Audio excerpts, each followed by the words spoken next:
wabarakatuh. Nama saya Sanjay dari kelas TI 19E2, NIM 31191010526, Universitas Pelita Bangsa, Prodi Teknik Informatika jenjang S1. Di sini saya akan mengerjakan tugas etika profesi pertemuan 14. Kenal apa itu cybercrime dan jenis-jenis kejahatan di dunia maya. Pengertian cybercrime. Apa itu cybercrime? Menurut Organisasi of European Community Development (OECD), cybercrime adalah sebuah bentuk akses ilegal terhadap suatu transmisi data. Itu artinya sebuah bentuk kegiatan yang tidak sah dalam suatu sistem komputer, termasuk dalam suatu tindakan kejahatan. Secara umum, pengertian cybercrime sendiri memang bisa diartikan sebagai tindakan kejahatan di ranah dunia maya yang memanfaatkan teknologi komputer dan jaringan internet sebagai sasaran. Seperti apa yang telah disebutkan, tindakan cybercrime ini muncul seiring dengan kian gencarnya teknologi digital, komunikasi dan informasi yang semakin pesat. Contoh kejahatan cybercrime. Berikut ini merupakan contoh kasus cybercrime yang terjadi di Indonesia maupun di dunia. Memalsukan akun Facebook seseorang. Salah satu contoh kejahatan cybercrime yang paling sering terjadi adalah pengkloningan akun Facebook milik seseorang. Tindakan ini marak terjadi kepada para public figure atau tokoh terkenal yang memiliki banyak pengikut. Dengan banyaknya atensi yang diterima oleh akun cloningan, pemalsuan biasanya akan semakin cepat mendapat korban. Cybercrime model ini biasanya meminta bayaran uang dengan cara transfer ke rekening tertentu. Jadi jangan mudah percaya jika Anda dihubungi seseorang yang mengaku sedang membutuhkan bantuan. 2. Fenomena ransomware WannaCry. Beberapa tahun lalu, jagat digital sempat diramaikan dengan kemunculan virus komputer ransomware WannaCry yang mampu mengunci data komputer seseorang untuk bisa membuka dan mengakses data tersebut. Syarat yang harus Anda lakukan adalah membayar sejumlah uang tebusan melalui wallet Bitcoin. Jenis-jenis cybercrime. Setelah mengetahui tentang pengertian cybercrime dan contoh kasusnya, berikut ini merupakan jenis-jenis cybercrime yang banyak terjadi di dunia. Yang pertama, pencurian data. Aktivitas cybercrime yang satu ini biasanya dilakukan untuk memenuhi kepentingan komersil karena ada pihak lain yang menginginkan data rahasia pihak lain. Tindakan ini tentu bersifat ilegal, masuk ke dalam aktivitas kriminal karena bisa menimbulkan kerugian material yang berujung pada kebangkrutan suatu lembaga atau perusahaan. Kedua, cyberterrorism. Cyberterrorism merupakan tindakan cybercrime yang sedang banyak diperangi oleh negara-negara besar di dunia termasuk Indonesia. Pasalnya, aktivitas cyberterrorism kerap kali mengancam keselamatan warga negara atau bahkan stakeholder yang mengatur jalan pemerintahan. 3. Hacking. Jenis cybercrime berikut adalah hacking. Tindakan berbahaya yang kerap kali dilakukan oleh para programmer profesional ini biasanya secara khusus mengincar kelemahan atau celah dari sistem keamanan untuk mendapatkan keuntungan berupa materi atau kepuasan pribadi. Jika memiliki dari kegiatan yang dilakukan, akhirnya sebenarnya tidak selalu memiliki konotasi buruk, karena ada pula hacker positif yang menggunakan kemampuan untuk kegiatan bermanfaat dan tidak merugikan. Misalnya, seseorang hacker yang diberi tugas untuk melacak keberadaan seseorang buronan atau hacker yang bekerja sama dengan pihak berwenang untuk memberantas aktivitas ilegal di ranah digital. Kemudian carding. Carding adalah istilah yang digunakan untuk menyebutkan penyalahgunaan informasi kartu kredit milik orang lain. Para carder, pelaku carding, biasanya menggunakan akses kartu kredit orang lain untuk membeli barang belanjaan secara online. Kemudian barang digratiskan tersebut dijual kembali dengan harga murah untuk mendapatkan uang.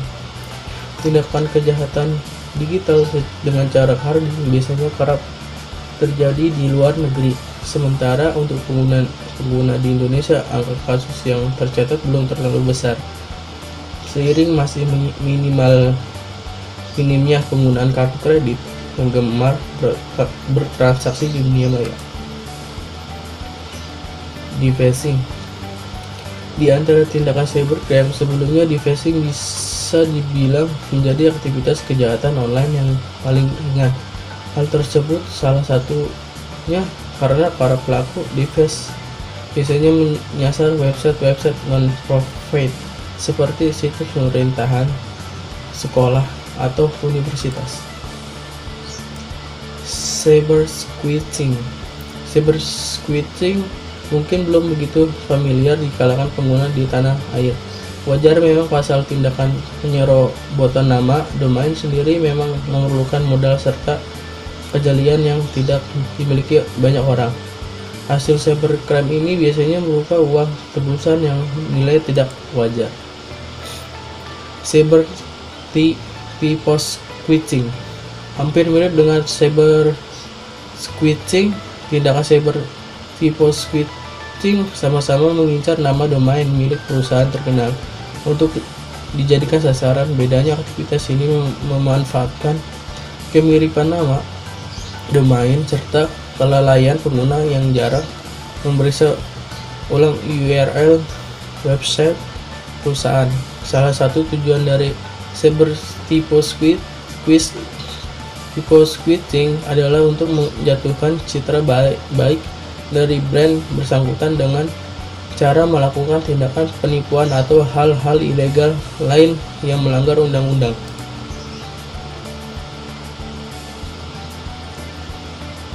Penyebaran konten ilegal. Penyebaran konten ilegal yang melanggar undang-undang menjadi kasus cybercrime paling banyak diperhatikan pasalnya.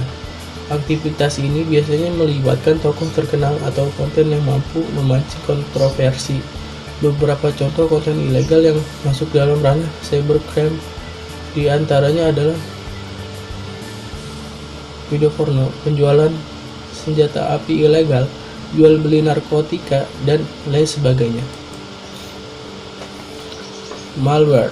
Seperti yang sudah kami jelaskan di dalam artikel tentang bahaya malware, Anda harus lebih waspada jika tidak ingin komputer atau website mengalami kendala. Secara umum, malware terdiri dari beragam jenis.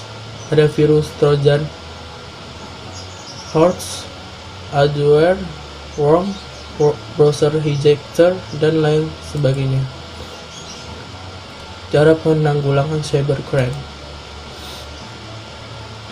Membuat undang-undang. Yang pertama, cara paling elegan agar tindakan cybercrime tidak semakin merajalela adalah dengan membuat peraturan yang dimasukkan ke dalam undang-undang.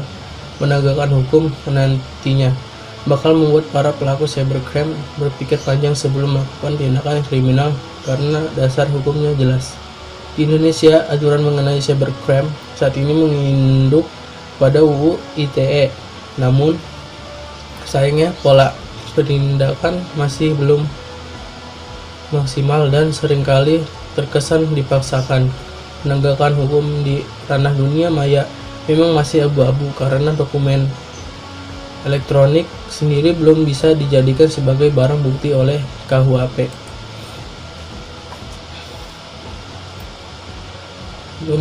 Yang kedua, membentuk lembaga penanganan khusus.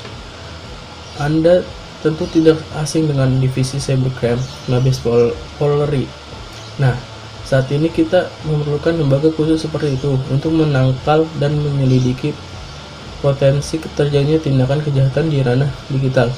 Beberapa negara tercatat sudah mulai menerapkan konsep ini dengan membentuk lembaga khusus yang menangani persoalan cybercrime. Kendati demikian, hal tersebut hanya akan efektif jika diterapkan oleh banyak negara, sehingga tidak ada celah bagi pelaku cybercrime dimanapun mereka berada. Memperkuat sistem pengamanan sistem menjadi benteng pertama yang bisa kita andalkan untuk menghindari potensi cybercrime. Untuk mengamankan sistem secara mandiri, Anda bisa menambahkan beberapa add-ons seperti sertifikat SSL pada website antivirus komputer, hingga melakukan pengamanan fisik pada jaringan untuk memproteksi server. Terlepas dari itu, jika Anda memiliki website bisnis, pastikan menggunakan layanan VPS Indonesia dari keywords.com yang sudah dibekali berbagai teknologi masa kini. Hasil kejahatan cybercrime seperti malware atau phishing lebih bisa diminimalkan. Kesimpulan, itulah penjelasan singkat tentang pengertian cybercrime, jenis-jenis kejahatan, hingga cara penanggulangannya.